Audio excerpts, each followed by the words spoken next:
د افغانستان په زابل ولایت کې پاکستان عملیات کړي د زابل ولایت څخه تازه رسیدلي راپورونه وایي چې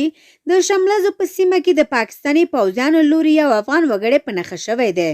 د شملزو په سیمه کې د پاکستاني پوځیانو لوري د محب الله په نوم دغه شهید شوی افغان د شهید کولو وروسته د پاکستان پوځ له ځان سره د فرضي پولې هغه خوا وړی او بیا څه وخت وروسته بیرته دې خوا راوړل شوی. د سیمې اوسېدونکي وایي چې د دوی په سیمه کې طالبان حاکم دي او کله چې پاکستاني پوځ د دوی مړي بیرته راوړي دي طالبان د دې مړي تسلیمېدو او اخیستو ته هم نه دي حاضر شوي.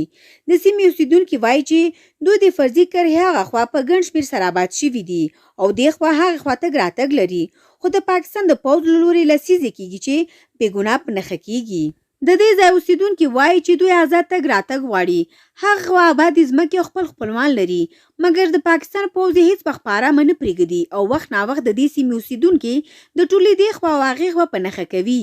خلک ګیله کوي چې څوک یې غږ نه اوري او د پاکستان د پوځ وحشي ظلم ته یوازې پرېښودل شوي دي. دوی تش لاس او بېوسه دي او پاکستان په دوی باندې د ظلم کولو څخه د لاس اخیستلو نیت نه لري او په سیمو کې هم طالبان حاکم دي چې د دوی د شکایت په کیسه کې نه دي. د زابل ولایت د پاکستان سره په 65 کیلومتره کې پوله لري چې د دې هېواد د پوځ له لوري وخت ناوخت ځورول کېږي.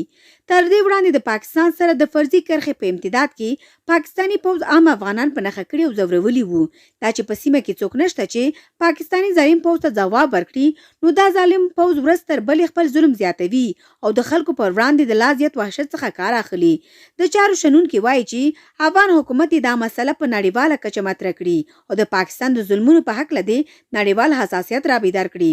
ترڅو د دې هېواد په وړاندې نړیوال اقدام وشي.